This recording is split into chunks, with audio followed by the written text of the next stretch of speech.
Namaskar, I'm Harpreet Kaur and I welcome you all to our live and interactive session. You are watching us on PME Vidya channels 9, 10, 11 and 12 and also on our YouTube handle NCERT Official.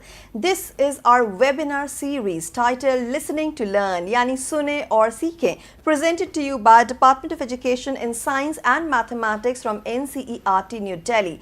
Today we are in 102nd edition of our webinar series and the topic that we have taken up is Database Management System, the hidden power behind the computing throne.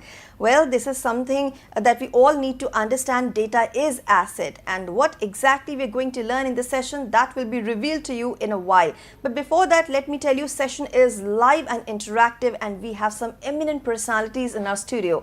I will introduce you all to them in a while, but before that, let me tell you, if you wish to participate in the session, you can give us a call.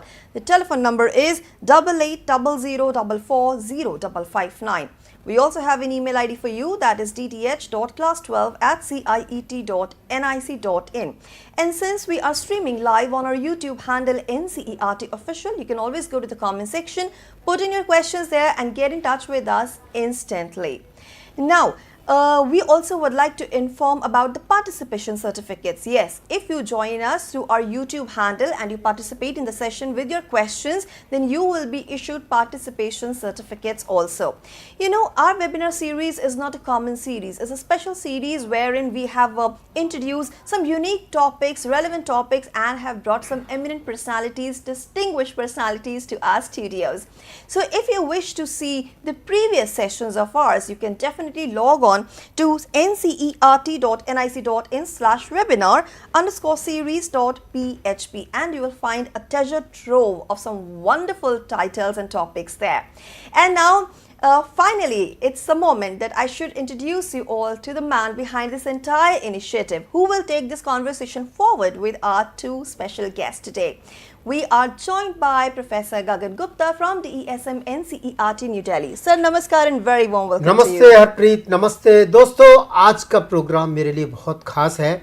इस series को शुरू किए हुए हमें लगभग 4 साल हो चुके हैं। अगस्त 2021 में हमने शुरू किया था।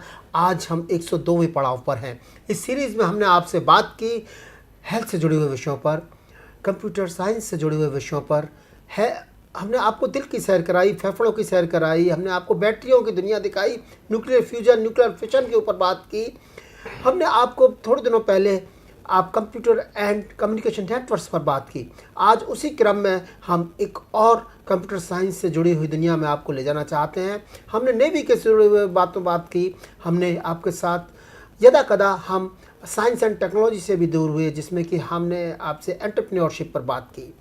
साथियों, आप अपने टॉपिक्स को सुझाएं, हमें बताएं कि हम किन टॉपिक्स को इसमें समावेशन करें। हम जरूर उन टॉपिक्स को लेने का पूरा प्रयास करेंगे। आपके सुझाए हुए टॉपिक हमें इस कार्यक्रम को आगे बढ़ाने में काफ़ी मददगार साबित हुए हैं और हमने टॉपिक्स का समावेशन उसी प्रकार से किया है जिस प्रकार से कि आपने हमें सुझाया है। साथियों, आज का दिन मेरे लिए बहुत ख़ास है। आपको याद होगा कि हमारे 100वें पड़ाव पर मेरे एक टीचर, मेरे एक शिक्षक प्रोफेसर A.K. घटक मेरे साथ थे। उन्होंने Einstein E=mc², the famous equation and the atom bomb पर बात की। वो मेरे टीचर थे। उनके द्वारा लिखी हुई बहुत सारी किताबों पर मैंने खुद when I was a student and as a teacher, जब मैंने उनका उपयोग किया और लाभान्वित हुआ।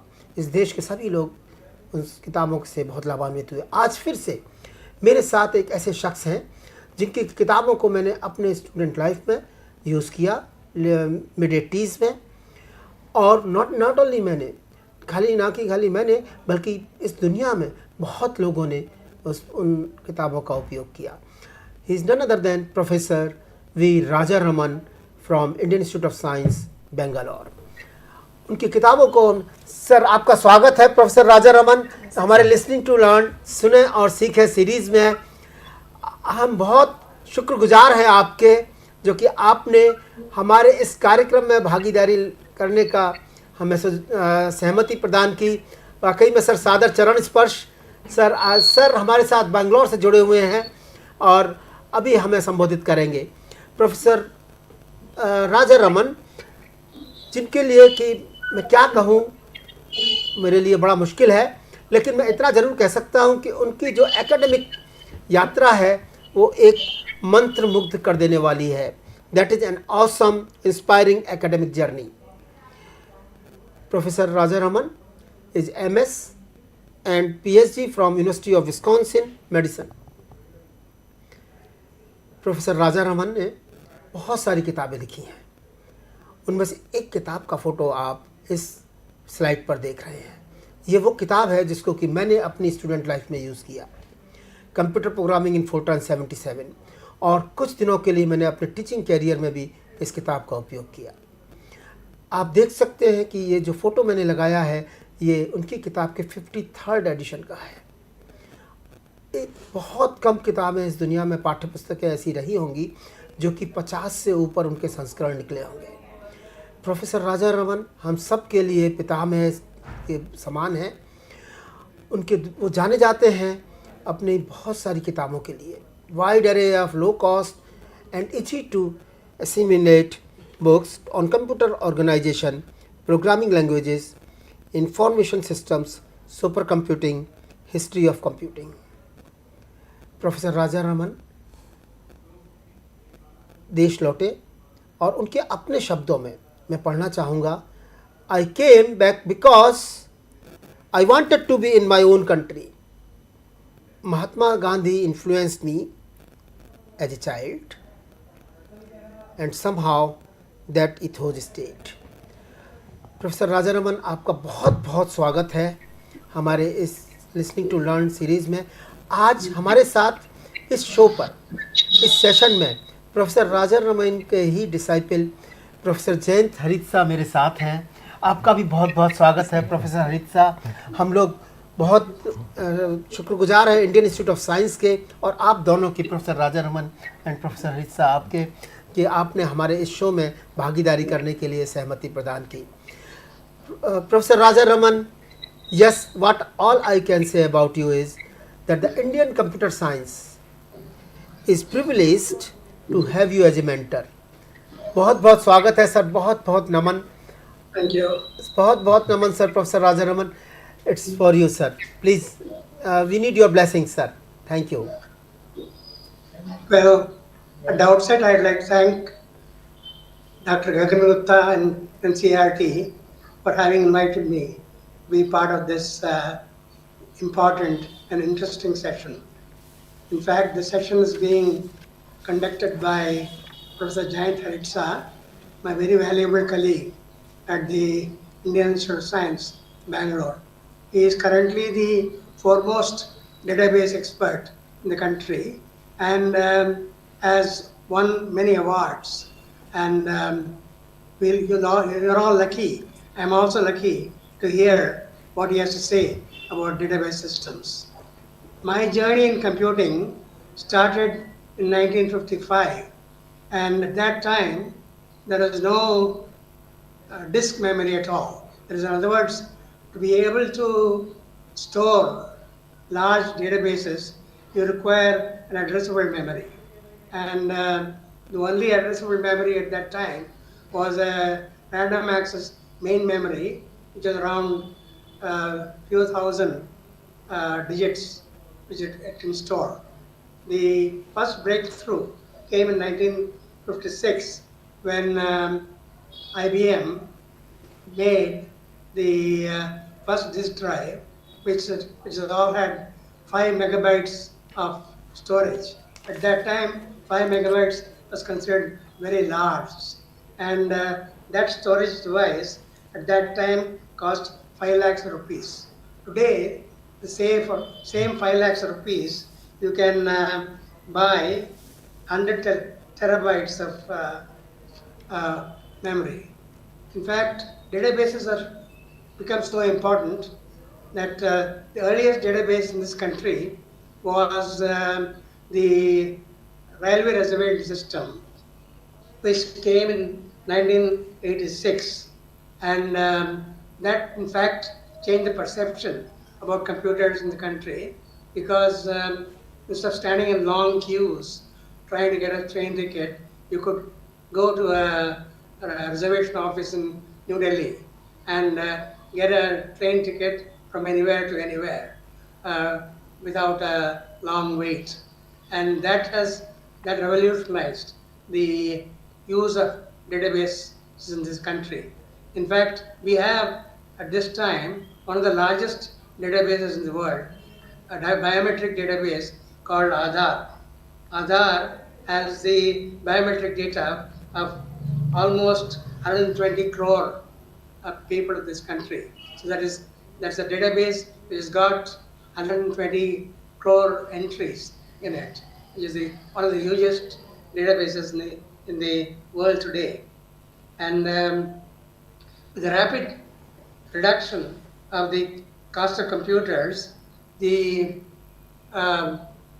first use of computers in data processing was made only in 1960s.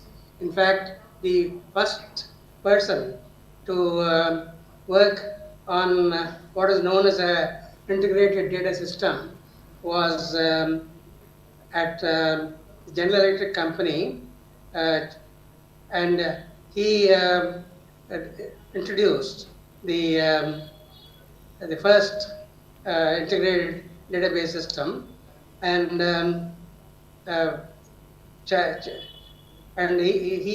he was the first one who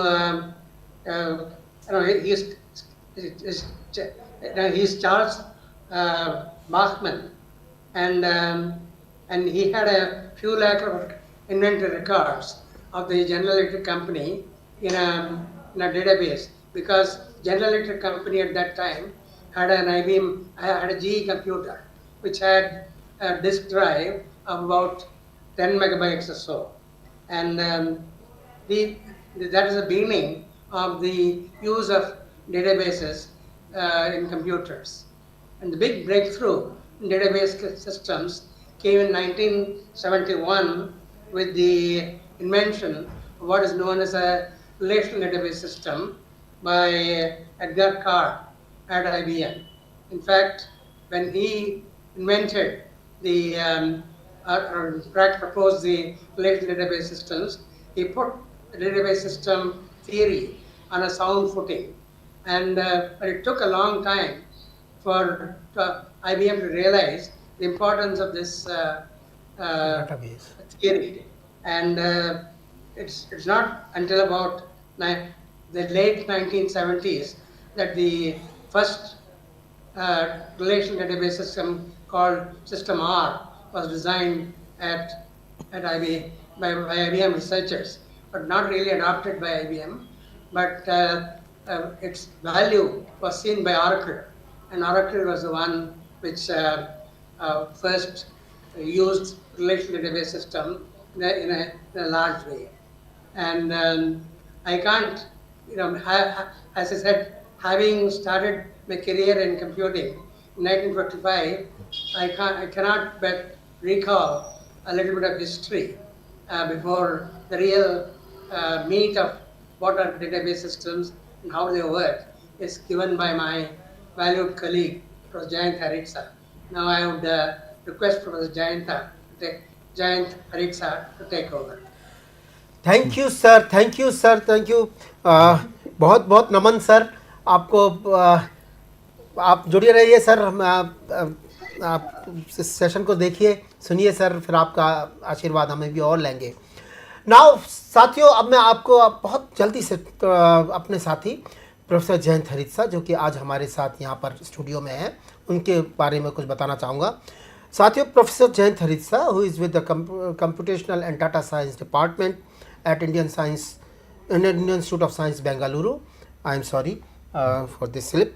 Professor Haritsa had his early education from Bangalore, and then his first degree from IIT Madras, and then he went to Wisconsin, from where he had MS and PhD at the same institution where Professor Rajaraman had also did his MS and PhD. Then Professor Haritsa has his own research interests in database systems, design, implementation and testing, as said by Professor Rajaraman. He has had research projects, many research projects in his as a investigator, funded by different agencies including the Department of Science and Technology, Department of Biotechnology, Government of India, Oriental Insurance, Microsoft India, Huawei India, HP ISO, Bell Labs, xTreme Data, TI India, etc. etc.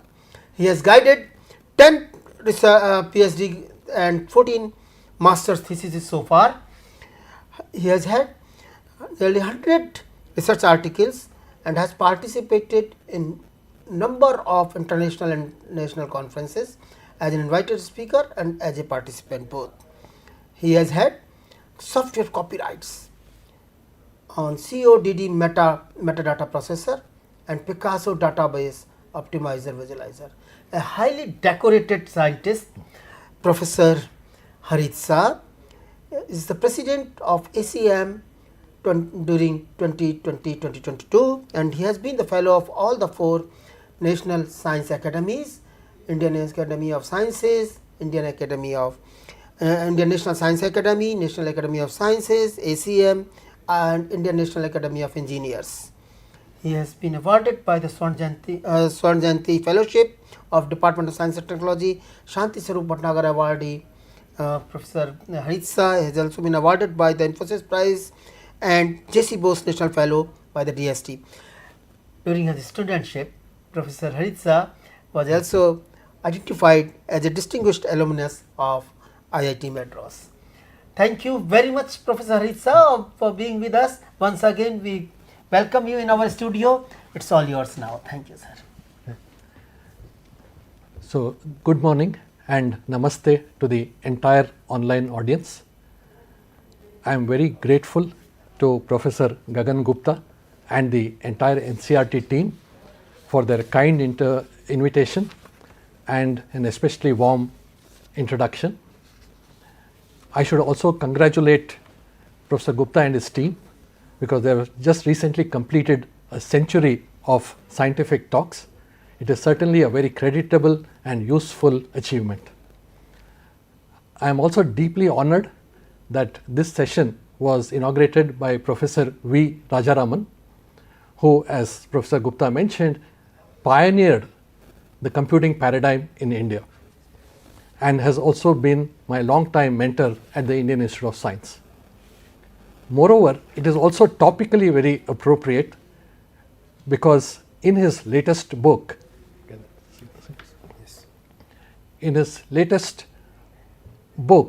which recounted 72 seminal advances in computing, Professor Rajaraman included database management systems as one of these advances, and this is the topic that I will be talking about today. So, one way of looking at database management systems is that they constitute the hidden power behind the computing throne, which has essentially revolutionized our contemporary society for the past half century. And those of you in the audience who are Harry Potter fans, and I assume that's pretty much all of you, would relate that database systems are essentially like the Death Eaters who wield massive power behind the public persona of Lord Voldemort. But of course, here this is for a good purpose.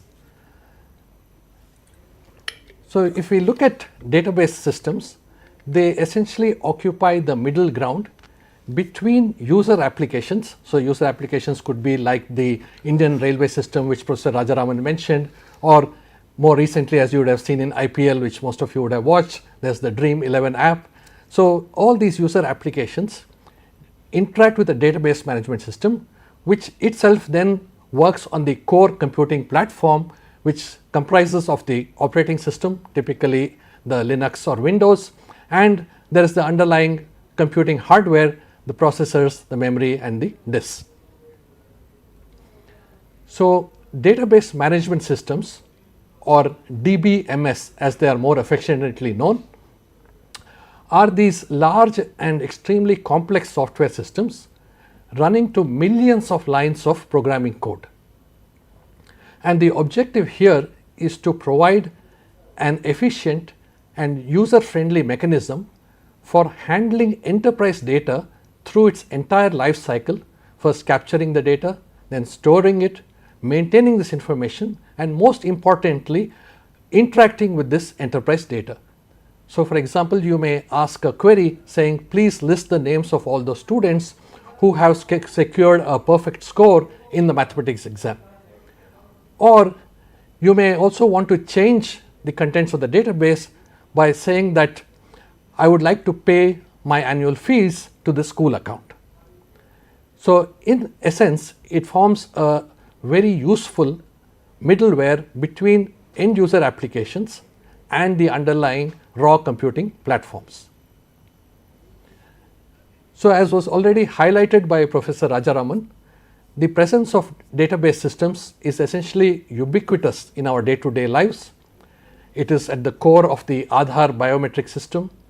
It is part of online banking, all forms of transportation, e-commerce, Amazon, Flipkart, Swiggy, Zomato, and so on. And very importantly, it's also part of our health initiatives in India, including the Ayushman Bharat mission, as well as the DigiLocker, which stores all the health records. So, not surprisingly, database management systems have become the cornerstone of the computer industry. They utilize more than 80% of the computing infrastructure worldwide. And it's not just the hardware. On the human front as well, we find that more than 70% of the software engineers in the world do work related to database systems. And finally, it is the largest monetary sector of the computer business. So, if we consider the research into database systems, the design of database engines has several interesting and highly challenging intellectual problems, and the solutions have immediate practical applications. And the problems span the entire spectrum of computer science, starting with things like complexity theory, then algorithms, data structures, experiments, prototypes to show proof of concept, and then of course eventual deployments. And the central role played by database systems in the computer science arena, there is a proof of example is that the Turing Awards, which is essentially the equivalent of the Nobel Prize in computer science, have been received by as many as 5 database researchers. Professor Rajaraman already alluded to some of them. So, in 1973, Charles Buckman from General Electric received the Turing Award for his design of the network data model. And about a decade later in 1981, Edgar Cord from IBM's Watson Research Center received it for the relational data model. Subsequently, in 1999, Jim Gray from IBM received the Turing Award for designing the transaction model, which provides strong semantic guarantees of how you interact with the database system. And then more recently, about a decade ago, Michael Stonebreaker from the University of California at Berkeley was awarded for his exemplifying work on high performance systems. And just a few years ago, in 2020, Jeffrey Ullman from Stanford University received the Turing Award for providing strong theoretical foundations for database design. So, in this talk, I will focus on a specific flavor of database systems. There are many different flavors, but I will focus on the specific flavor called relational database systems, which Professor Rajaraman also mentioned, because essentially it has become the workhorse of the information industry. So, the basic idea in relational database systems, or RDBMS as they are more commonly known, is that all data, that is entire data, and not just the data, but also the metadata which describes the data itself, is stored in a set of linked tables. And all the operators within the database system take tables as input, either 1 or 2 tables, and then produce tables as output. The importance of having such a unifying paradigm as tables, which serve both as inputs and outputs, is that it supports this very powerful notion of composition of operators, where you can have a sequence or a pipeline of operators, and they can all work seamlessly with each other because their input and output paradigms are the same. Those of you familiar with operating systems would know that this is very similar to the worldview in Unix, where essentially everything is a file. So, relational database management systems are the workhorse of today's information industry. There are many commercial and public domain offerings. So, for example, there is a DB2 from IBM, there is SQL Server from Microsoft, there is Exadata from Oracle, then there is a massively parallel SQL MX from Hewlett Packard, and so on. In the public domain, there is PostgreSQL, then there is MySQL, Berkeley DB, and more recently DuckDB. So, database systems have been extensively researched, and in particular relational database systems, for the past 5 decades. So, to make this notion concrete, here is an example relational database system, where, as I said already, all data is represented in tables. So, if you look at the left of your screen, you will see that there is an employee table which has 3 columns. There is first one is EID, which is the employee ID, the second column is name, and the third is age. And you can see that there are about 1 billion employees here, and most of the names should hopefully be familiar to you from your history textbooks. They are all our freedom fighters who gained India independence. And then you have a manager table in the middle, where again there are 3 columns: the identifier of the manager, the name, and the age. And we have our great pioneers in providing India independence listed in this table, which has about just as an example about a million managers. And what is important is not just that there is information in the employee and the manager tables, but also that these are connected, and these are connected again through tables.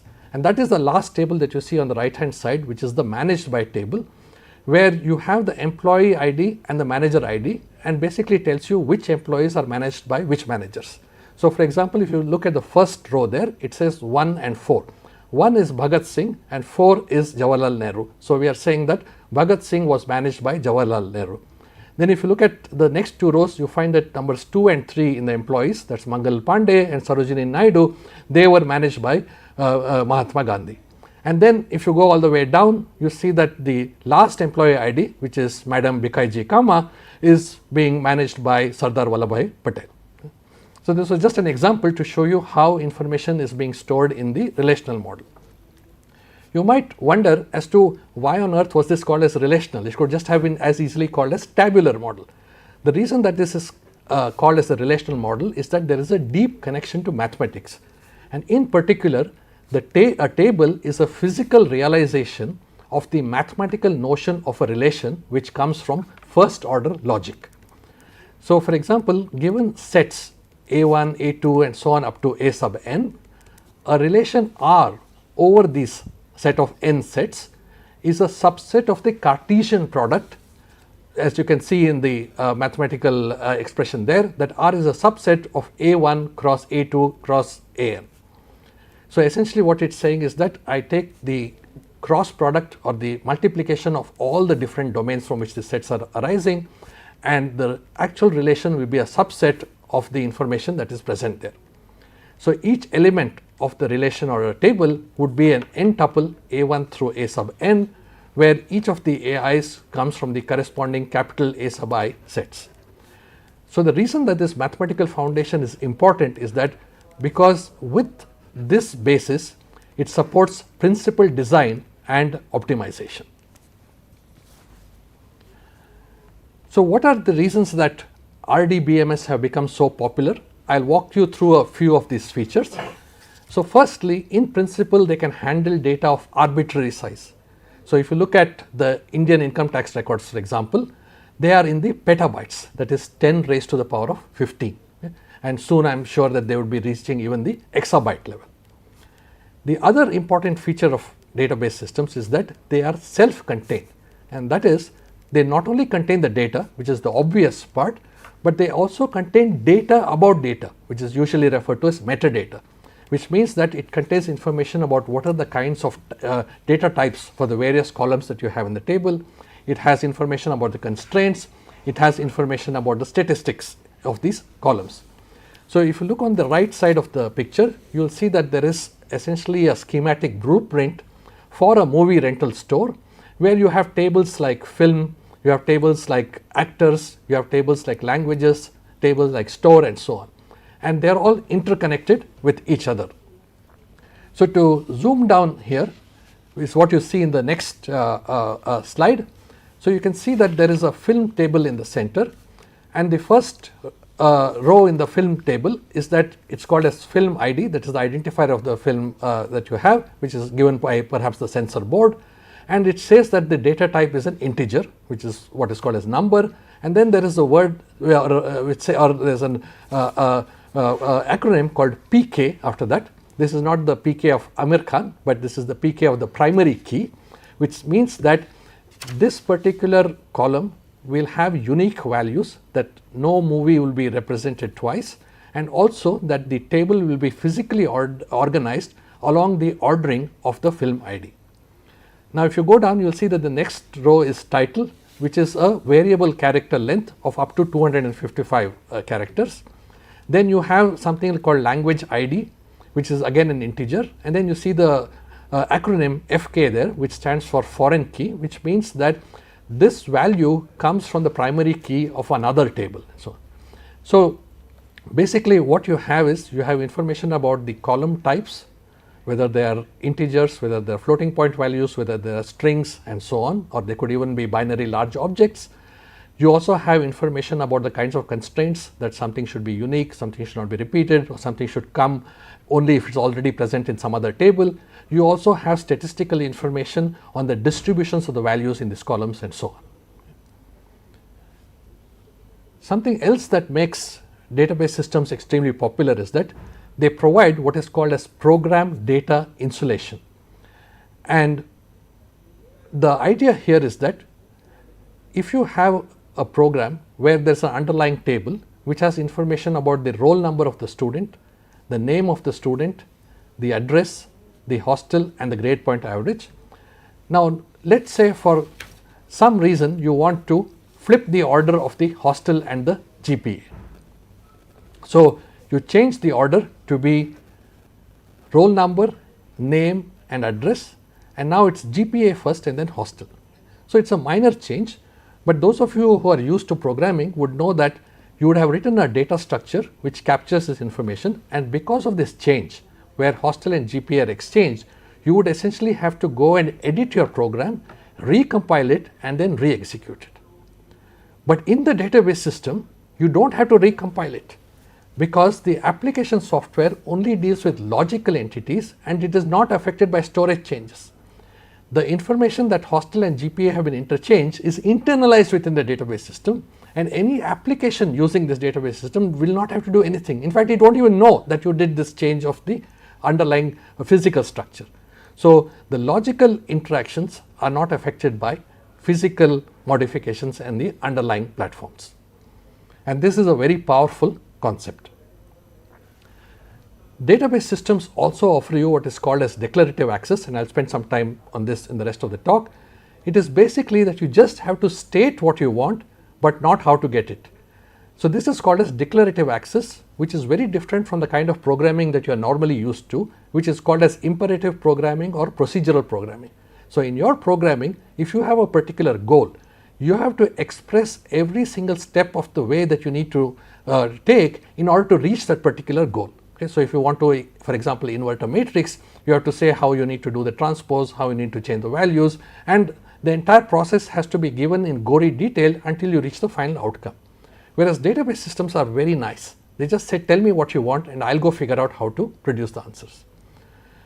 Also, if you notice that in your normal programming, if I had asked you to do a particular task, you would write the program very efficiently, maybe in Python or C++ or Java or what have you. But then if I slightly modified the question or asked a new question, you would have to go back to the drawing board and either edit the existing program or write a new one. But the beauty about database systems is that it allows you to ask on the fly questions without having to change the underlying software. That is, you can ask new questions without writing new programs. And perhaps the most important reason as to why database systems are so popular is that they give you peace of mind. And what I mean by that is, any updates and changes that you make to the database system are guaranteed to be complete and immune to any subsequent failures. So, even if you have a power system failure, or if there is an earthquake in the building or whatever else happens, what we are guaranteed is that any changes that you had previously made to the database system are essentially immutable. So, in the rest of this talk, I'll discuss a little more about both declarative access as well as this notion of having guaranteed changes to the database despite any system failures. So, let us start with this, as I said, which is called as declarative query processing, which is the orthogonal to the kind of imperative or procedural programming that you have been used to. So, let us say you have this university relational database system where you have 3 tables. You have student with the roll number, the name and the address, and then you have the course table, which tells you what is the identifier for the course, and then the title of the course and how many credits you get if you take the course. And then there is a register table which tells you which student is registered for which course and what is the grade that he or she received in the course. So, given this very simple 3 table university database system, the way that we would interact with it is through something called as SQL, which stands for Structured Query Language. This was again invented by IBM in the 70s, and this has become the intergalactic standard for interfacing with database systems. And as I said, this is a declarative language where you specify only goals, but not how it should be achieved. So, you specify ends and not means. So, to make this concrete, let us say you wanted to list out the names of all their students with their registered courses on the university database that we showed you in the previous slide. So, the way that you would write it is you would say select, which is a keyword for essentially pulling out columns, the name of the student and the name of the course. Now, where should this information come from? This should come from the tables. So, that is the from clause which is in the middle line. So, from the student table, from the course table and the register table. And how do you make sense of the information across these 3 tables?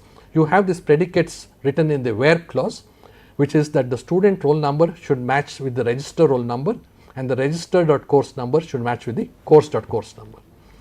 So, this joining of the tables between student and register and course, or combining this information, is known as the join operator in the database systems and is usually signified by the bow tie operator. So, what has been left unspecified in this process is that what is the specific join order. So, there are 2 joins here, student join register, which is S join R, and as I said, the join symbol is the bow tie symbol. So, S join R and then join with C, or should it be R join C and then join with S, which is the second option. So, if you do the math behind this, you will find that the join is both a commutative and an associative operator. So, both these sequences would give you exactly the same answer, but the time taken to process them could be vastly different. S join R followed by joining with C may complete in a few seconds, whereas R join C followed by S, which produces the same answer, may take a few centuries to complete. Even if you have decided about the sequence of joins, we also still have to, join is just a logical operator saying combine these 2 tables. You also still have to figure out what is the specific join technique, and there is several different flavors of joins that are available in the database literature. There is nested loops, there is sort merge, there is hash join, there is index join, there is semi join and so on. So, you also need to pick the physical implementation of the join operator. So, rather than leaving this to you, which is a hard task, the database system is extremely nice. There is a magical module within the system called the query optimizer, which automatically identifies an efficient execution strategy, and this is typically known as the query execution plan, or plan for short. Notice that this is a computationally expensive exercise, because given a query that is accessing n different tables, you immediately have n factorial permutations of the join sequence order. All of them will produce the same answer, but they will take vastly different amounts of time. So, that is why it is extremely important for the optimizer to be present in order to choose an efficient way of answering the query and to ensure good performance. So, this optimizer module is the primary differentiator between competing database products. All of them support SQL, but how well they support it is what differentiates a good database product from a not so or a weaker offering. So, to make this concrete, here is a sample execution plan, and notice that you see that this is a tree of operators, at the foundation you have the student, the course and the register tables, and then if you go above student you find that there is a table scan operator. This is telling you physically that please look at the table sequentially by going from the first row one by one till the last row. Whereas for the course table we can use something which is called as an index, which is usually implemented as B trees in a database system. And then for the register table, again there is a sequential scan from the first row to the end of the register of all the student registrants for the courses. And then you will see that above this there are other operators like a sorting operator, and then there is a merge join, there is a hash join, and finally the answer is returned to the user. Okay. So what is important to realize here is that this is the physical implementation, and in this particular case the implementation is that you first join course and register and then you join it with student in order to produce the most efficient way of computing this answer. And each of these ovals that you see here, which are the operators, is annotated with two numbers. There is a green number and there is a red number. The green number tells you the amount of data that is going to flow from this operator to the next one downstream. So for example, if you look at the table scan above student, the card says it's 1000, which means that 1000 rows will be sent from the table scan to the next operator, which is the hash join. Whereas the cost tells you what is the effort taken in producing this 1000 tuples. So just think of it like as a water network. This is water is flowing from the original sources all the way up to the last point, which is the top node or the root of this tree. And in each of the nodes you have a tap. So the cost tells you how difficult it is to open the tap, and the cardinality tells you how much water will come out once you open the tap. So the overall query optimization framework is like this. You provide a declarative SQL query to the database query optimizer, and in principle it actually exhaustively goes through all the n factorial possibilities, but it makes this efficient through a process of dynamic programming. And essentially what dynamic programming does is that it allows you to build a global optimal by using local optimals, and on the output of this system you will get the optimal plan P of Q. Okay. Now optimality can be defined in different ways, but for the purpose of this talk assume that this is the fastest response time or the fastest execution to completion of the query. There are two statistical models that are input to the query optimizer. On the left side you see it's the cost estimation model, which gives you all the red numbers, and it essentially tells you how difficult it is to open the tap, and this is a function of the underlying hardware, whether you have a simple vanilla Intel processor or do you have a supercomputer. It's also a function of how well the database engine software has been written, and also of the overall interconnect between the various components of the underlying computing system. On the right side you find it is the cardinality model, which gives you the green numbers. This is a logical model. It tells you how much water will go out of the taps, and this is a function of how the data is distributed within each of the columns, as well as the correlations across columns of the different tables in the database. So to make this easily accessible to you, my claim is that pretty much all the ideas in computer science have already been previously shown in one Indian movie or the other. And just to exemplify this, I will show you where SQL occurs in Bollywood. A very famous example that you might have seen hopefully at some time or the other. There is this very well known movie called Chak De India, and there is a famous lecture or speech given by Shah Rukh Khan there, which is the 70 minute hai tumhare paas, which hopefully many of you would have already listened to in the movie. And basically the idea here that Shah Rukh is the coach of the hockey team in this movie, and his name is Kabir Khan, and he states that my desired outcome is that you have 70 minutes of play with your heart and soul and go and win. Okay. What is important to know is he's just saying what is the final target, but he's trusting the team and the players to decide how to execute. He is not giving minute details and basically instructions as to exactly how to achieve this goal. He is just saying that I trust you, that you know you have done enough of training, you have enough of talent, and you have enough of competence to know how to actually achieve this, but this is the target that I am setting you. So based on their skills and their unity, you should be able to achieve this target. So there is no step by step instructions. It's just what is required, but not how. So now let me move to the other beautiful aspect of database systems, which is database transactions. And basically what a transaction is that it is a fundamental unit of database processing where you actually change the state of the database. So this could be something as simple as a transfer of money from one account to another, or it could be any kind of transportation reservation, taxis, trains, airlines, and so on. But from the database perspective, essentially it boils down to a series of read and write actions on data items. We are not so concerned about what is the logic behind how these values are being computed. We are just looking at what is the impact on the database state and on the data objects. So here is a sample transaction where our goal is to transfer rupees 500 from bank account A to bank account B, and this would be written in the way that you see it in the box on the right hand side. There is a begin transaction statement, and then you read A, you subtract 500 from A's value, then you update the value of A, then you read the value of B, you add this 500 rupees to B's account, and then you update the value of B. And then there is an end transaction statement, which means that this is the operational logic of the transaction. And the last line is very important, which is commit transaction. And what commit transaction basically ensures is that once you reach the commit point, it means that this update where you had money transferred from A to B will remain no matter whatever happens subsequently, whatever kinds of system failures or environmental failures occur, this will essentially be cast in stone. That is the promise that is given to you by database transactions.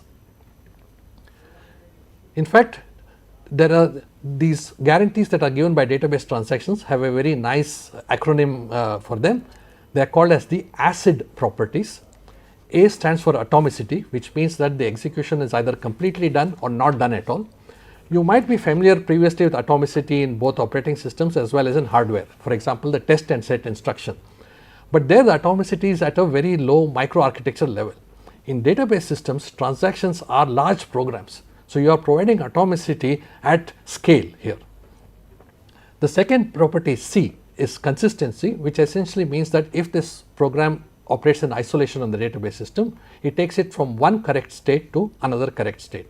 Like in the previous transaction, we saw that 500 rupees was being transferred from A to B, but if you look at the total accounts of the bank, the amount that is there remains the same. It's just that there is an internal transfer. The third property or guarantee is isolation, that is I for isolation, and what it says is that during the process of executing a transaction, there will be many variables that are being changed, and this is essentially dirty data until you come to the very end. All this dirty information will be invisible until the transaction is completed. And this is the way that you can ensure that although there are concurrent transactions all working together on a common database, they do not mess up each other's information and they do not proceed on the wrong data. So you can get consistency in the face of parallel or concurrent execution. And the last D is durability, which says that whatever is done remains done despite subsequent failures. So how is this achieved? There is a data structure called the log, which is a temporarily ordered list of all the actions that you either need to remove, which is called the undo actions, or all the actions that you need to do again, which is called the redo actions. And for each update in the database, you are going to give one log record, and this basically contains the following information. It has XID, which is the transaction identifier, the database page where this change has to be made, the distance within the database page, which is the offset where the change has to be made, the length of the change, which is how many bytes is being occupied by the data item, and the old value and the new value. So as you can see in the example there is this transaction 420, which is operated on page 3873 of the database. It is at an offset within the page. Typically pages are around 4K or 8K pages nowadays. So at an offset of 200 bytes from the beginning of the page, there is an integer of length 4 bytes, and its value was changed from 1000 to 500. And these log records are sequentially written to a separate log disk, and several such updates can be captured in a single log page. So essentially again you can see there is a real world connection. This is equivalent to the will or the wasiyat document in real life, where we usually write this document saying that in the unfortunate circumstance that I pass away, what are the actions to be taken by my descendants or children. Okay? So the will is essentially what the log represents, saying that these are all the things that need to be done, and in case there is a system failure, I can look at these intentions and go and essentially convert them into subsequent actions. But what is very important is the temporal nature of how these operations are being done. This is known as write ahead logging or WAL. So, for example, the log record for an update before it goes from the main memory to the hard disk should be itself forced to the log disk before this data page is written to the hard disk. And you can show that this would guarantee you atomicity, which is the A part of the ACID promise. And then at the transaction commit time, it's necessary that all the log records for this particular transaction should be forced from main memory to the hard disk. And you can show that this guarantees the D or the durability aspect of the transaction guarantees. So, I will skip this part of interleaved execution since we are a little bit running out of time, but let me just show you that transactions again appear in Bollywood. So, my claim is that everything in computer science is already there in either cricket or in Bollywood movies. So, let us see where transactions appear. So, for this I will take you back to a very famous movie which happened just 50 years ago. It was released. It is called as Sholay. In fact, one of the actors there was Amitabh Bachchan, who is still extremely popular in the entertainment industry. And basically there we had two kidnappers who are called as Gabbar and Sambha, and they have captured Basanti, who is the apple of Viru's eye. Okay. Of course, this could probably be because after dancing around so many trees, the Viru's eyesight may not be all that good. And then in typical movie style, in order to release Basanti, the kidnappers Gabbar and Samba, they demand that Viru should hand over a ransom of 25 lakh. And why is the amount so large? The kidnappers know that Viru is a software engineer. Then Viru would always be told to show up at the Chowpatty beach in Mumbai, and this should be at midnight, theek 12 baje, for the exchange, and otherwise if this is not done, failing which Basanti's lash milegi. And you would have noticed that in most of these movies, Viru would have been saving the money for his mother's heart operation. Initially he is reluctant to do it, but then since he would like to live life with Basanti, he complies after saying the obligatory Ma. Right? Now, where is the connection of all of this to transaction asset semantics? If you look at A, atomicity, Viru has either Basanti or money. He does not want to lose both. Then there is consistency, is that the money that Viru is giving should be real money and not counterfeit. And similarly, the person that the kidnappers give back to Viru should not be the fake Basanti. And then if you look at I, which is isolation, we do not want any hidden cameras here, because as you know, paying of ransom is a cognizable offense in India, so you would not want this to be recorded. And finally, look at durability. It is quite possible that after Viru gives the money and gets Basanti, the kidnappers could still go and shoot both Viru and Basanti, right? So, we want Viru and Basanti to walk off into the sunset and live happily ever after. So, I hope that I have been able to give you an intuitive overview as to why database management systems, and in particular relational database systems, play a central role in all of our lives. It affects every one of us in pretty much every interaction that you do, especially now that you have the UPI payments. It is pretty much all the time. All of them go to a backend database system. So, truly you can say that database technology today is the digital foundation of our big data world. So, if you would like to know more, because I have just given you a very high level flavor of what database systems have to offer, if you would like to know more about this topic, about the mathematical foundations, about the algorithms, the data structures, the implementation strategies and so on, there are several excellent textbooks, some of which are, a few of them are listed here. So, if you see the first book, which is Database System Concepts, it also has an author, Professor S. Sudarshan, who did his undergraduate at IIT Madras and is currently a faculty at IIT Bombay. If you look at the second book, Fundamentals of Database Systems, it has Shyam Nawate as one of the authors. Shyam Nawate was a professor at the Georgia Tech University, but previously was a student at the Indian Institute of Science. Yeah.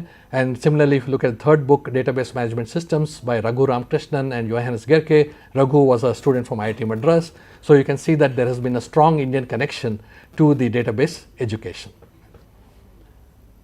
Okay. So, with that, I thank you all for your patient listening, and I'll be happy to answer any questions that you might have. Thank you very much. Thank you very much. You have been, I mean, this entire session has given a very great understanding of Indian connection with the database management systems. We have many questions coming through the emails and the YouTube, but I can take only a few. One clarification, you have been the president of Association for Computing Machinery, ACM. So this Nobel Prize is which you referred in your slide number 3 is exactly not being offered by the Nobel committee. It is given by ACM. Right. Yes, could you please clarify this? Yeah. So firstly, I should also mention that I was the president of ACM India, which is the regional council of ACM worldwide. In fact, ACM is a very interesting organization.